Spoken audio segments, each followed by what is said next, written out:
Juan Kapitulo 6, versikulo 35. Si Jesus miingon kanila, "Ako mao ang pan nga naghatag sa kinabuhi. Ang muari kanako dili nagayod gutomon, ug ang mutuo kanako dili nagayod uhawon." Pan sa kinabuhi.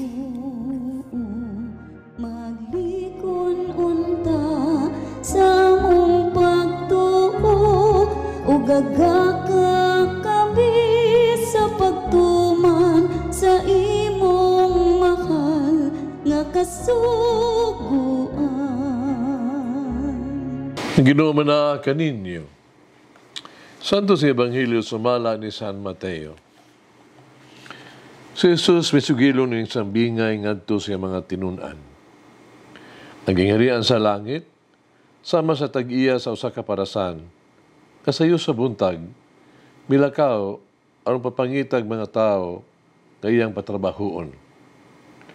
Mioyon siya paghatag kanila sa naandan nga suhol nga usa ka dinaryo ang adlaw. Ug ipadala sila ngadto sa iyang parasan. Sa pagka-alas 9, medyo usab siya sa merkado. Dito nakita niya ang pipila ka mga tao nga nagtindog nga walay buhat. Busa miingon siya kanila, "Trabaho usab kamo sa akong parasan. Ug hatagan ko kamo sa hustong suhol." Ug nangadto sila. Unya sa pagka-alas 12, pagka-alas 3, mao gihapon ang iyang gihimo. Hapit na kadto gani mo alas 5, nga miadto siya sa merkado. Ug dito nakikita siya laing pipila ka mga tao walay buhat. Siya nangutana kanila, "Ngano giusikan man ninyo ang tibok adlaw?" Sila nanubag, "Kay wala man tayo nagpagtrabaho kanamo."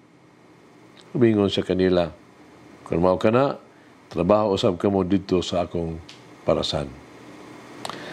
Sa pagkasamsaom na, ang tag-iya miingon sa iyang kapitan, "O kapatas, tawga ang mamumuo ug hatagi sila ilang suhol. Unaha, pagsuhol, katong ulahing gipatrabaho, ipaulahi, katong unang gipatrabaho." Ang mga tao nga misugod pagtrabaho sa alas 5 sa hapon, gisuhulan og usa ka dinaryo sa matag usa kanila. Busa, sa pagduol gyud sa mga tao nga unang gipatrabaho, nagtuo sila nga labaw pa ang ilahang madawat. Apan, ang usag-usa kanila, gihatagan usab og usa ka dinaryo. Gidawat nilang ilahang suhol, ug nabagut-but sila batok sa agalon. Mingon sila, "Kini mga tawhana, nga ulahi maong gipatrabaho, nagtrabaho lamang sulod sa usa ka oras. Samtang kami, nagtrabaho sa tibuok adlaw, ug nagpagbaba sa kainit. Apan, bisan pa niini, imo silang gihatagag samang suhol nga mo gihatag kanamo." Naggalon mitubag sa usa kanila, "Migo, pamati, wala ko mang limbong kanimo. Kay miuyon ka man sa suhol nga usa ka dinaryo ang adlaw. Karon dawata ang imuhang suhol pauli sa inyo. Mo'y akong gusto na kining tawhana nga ulahing gipatrabaho, hatagan sa samang suhol nga akong gihatag kanimo. Wala ba di ako'y katungod sa paggamit sa akong kwarta sumala sa akong gusto? O nasina ka ba hinuon ka ako manggihatagon man?"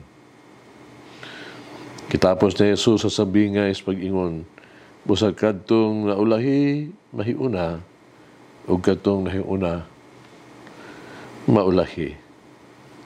Ang Ebanghelyo sa Ginoo.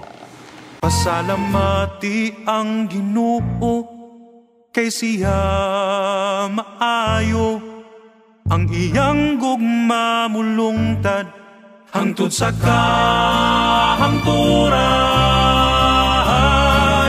Pasalamati ang Diyos sa tanang mga Diyos. Ang iyang gugma malungtaron, pasalamati ang Ginoo sa mga Ginoo. Ang iyang gugma malungtaron.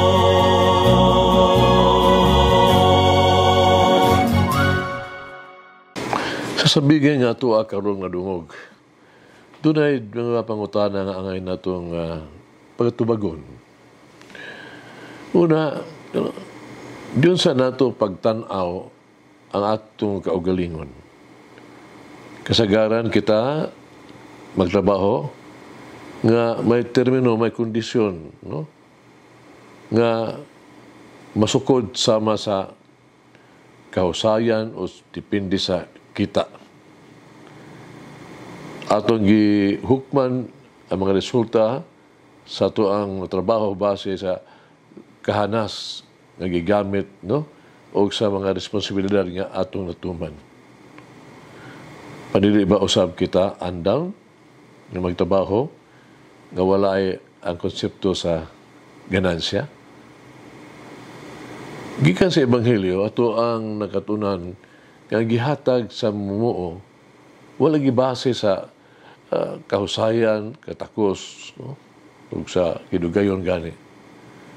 Sa pagbuhat sa tuang buluhaton, kita lagmit nung usahay mo tandi sa ato ang buhat ngadto sa uban, no? Mabata ta garbo, o depende sa ato ang mga achievement kalampusan. Yang kasuya matagamtaman na nato kung magsugo na ta og pagkomparar sa uban. Kita magsugo na papangutana sa walay hinungdan yung mga pangutana, makapasuko ka nato og dili mga malipayon nga mga utana sama sa ang uban ba nagakuha og labaw pa kay asong nakuha o kinsa may nauna o pila ba ang ako ang namadawat. Ikaduha, usa rin ikasulti bahin sa Ginoo, sa Dios. Sa Ebanghelyo sa ang mamumuo, wala magbuhat og samang gidugayon, no? Wala siya wala inubaling sa gidugayon sa pagserbisyo. Apan nakadawat sa samang sweldo og dinhi ang mga tao nga iyahang dipiyaran, iyahang patrabaho. Dinhi atong nakatunan ang pila ka kamatuoran mahitungod sa Ginoo.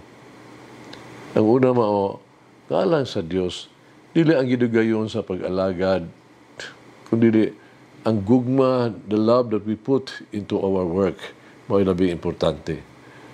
Ang Diyos nagtanaw man sa atong dedikasyon ug pagsalig. Diyos nagtanaw sa kalidad, dili sa gidighanon. Mao kana nga ang misteryo sa may gugma ang kaluoy sa Dios. Anuha mao ang Dios andam kanunay sa paghatag. Ang Dios kanunay nga mapuanguron. Kanunay adunay imbitasyon gikan para kanato. Kanunay siya magtanyag og daghang nindot nga mga oportunidad kanato. Apan hinung dumi, ang Dios dili gyud malipay sa taong masinahon.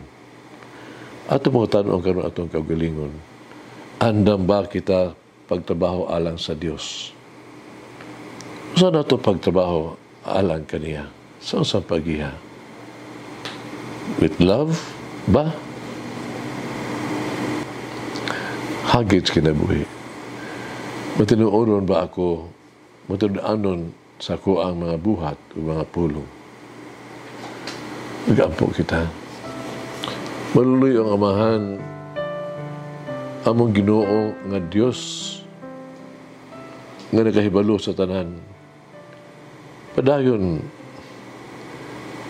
maunta kami gidapit sa imong gingharian. Kanunay kang nagsalig ka namo sa pagtrabaho sa imong parasan. Kami nag-ampo, mas kanunay nimo na kaming makitaan ng kugihon o dedikado. kugihan ug matinud-anon. Unta og hingpit ang among pagpakabana sa among trabaho. Tabangi kami nga dili magreklamo ug masinahon. Tabangi kami nga dili magkumpiyansa og magtinapulhan. Tabangi kami nga dili magkikumpetensya o maghimo og pagtandi-tandi sa uban. Kami mag-ampo maluluyon nga amahan among mahigugmaong Ginoo. Nga ang Dios namo. Na kaming tanang uta magbuhat diha sa imong parasan. Kunay uban nga ang gugma o debosyon kanunay nga magunahuna sa kaayuhan sa uban. Amen. Mama Mary, teach me to be grateful for all that the Lord is doing in my life. Langin ang Diyos magagahom sa tanan, Amahan, Anak, Espiritu Santo. Amen. May the Lord of the divine mercy bless us all, heal us from all diseases and suffering. Ayun unta niya kita, tanang mga sakit na sa lawas o sa kalag, body and soul. In the name of the Father, the Son, and of the Holy Spirit. Jesus, I trust in you. Amen. Whoever eats the bread of life will never hunger, says the Lord. Kay galaan inyong nabati ang pagpaambit ug hamubong pamalandong sa pulong sa Dios pinaagi sa tulumanon, pan sa kinabuhi nga gidumala ni Monsignor Daddy Silva. Hangtod na usab sa sunod higayon, daghang salamat.